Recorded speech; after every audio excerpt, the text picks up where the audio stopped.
yeroo baay'ee viidiyoo erga hojjennee YouTube irratti upload goonee booda view guddaa akka hin arganne wantoota godhanii fi dogoggoroota namoonni yookiin YouTuberoonni baay'een hojjetan keessaa inni jalqaba viidiyoo quality qabu hojjechuu dhiisu.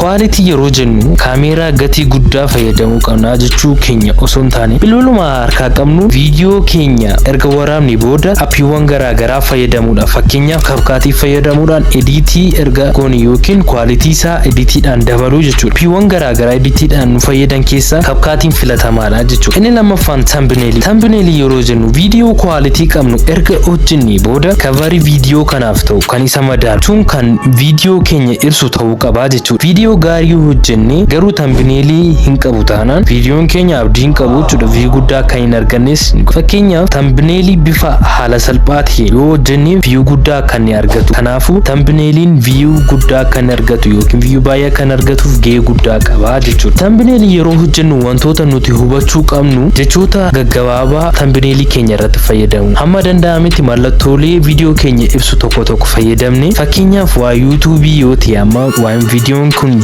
waa YouTube dha. Kanaafuu mallattoo logo YouTube nan fayyadama. Jechoota view kan ibsan mallattoo garaagaraa nan fayyadama. Furtuu jechuma tokkoon ibsuu kan danda'u viidiyoo keenya ibsuu kan danda'u fayyadamuun irra jiraata. Bifa ifaa ta'eef yookiin viidiyoo keenya kan ibsuu ta'uu danda'u qaba jechuudha. Thumbnail hawwataa fi salphaa ta'e yoo ta'e view keenya irratti gahee guddaa qaba jechuudha. Inni sadaffaan title fi description. Title fi description yookiin mata duree gabaabaa viidiyoo keenya ibsu jechoota gabaabaa jechoota furtuu ta'aniin barreessuu qabna jechuudha. Titleiinis gahee guddaa qaba.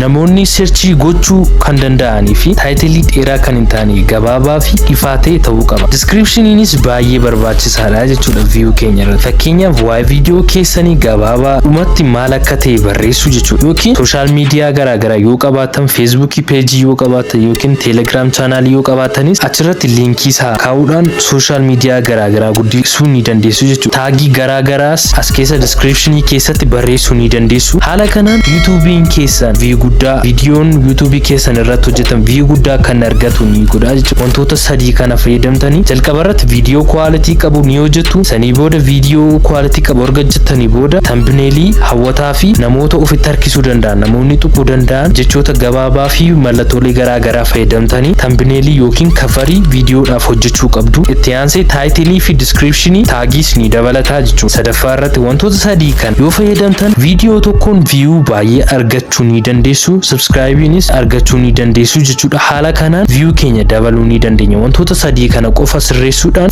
view guddaa argachuu ni dandeenya jechuudha YouTube irratti. Odeeffannoon kun sin fayyadeera taanaan like, subscribe gochuudhaan eebbisaa teek Telegram channel keenya description keessaa ni argattu. Gaaffii fi yaada yoo qabaattan comment irratti nuuf barreessaa. Galatooma.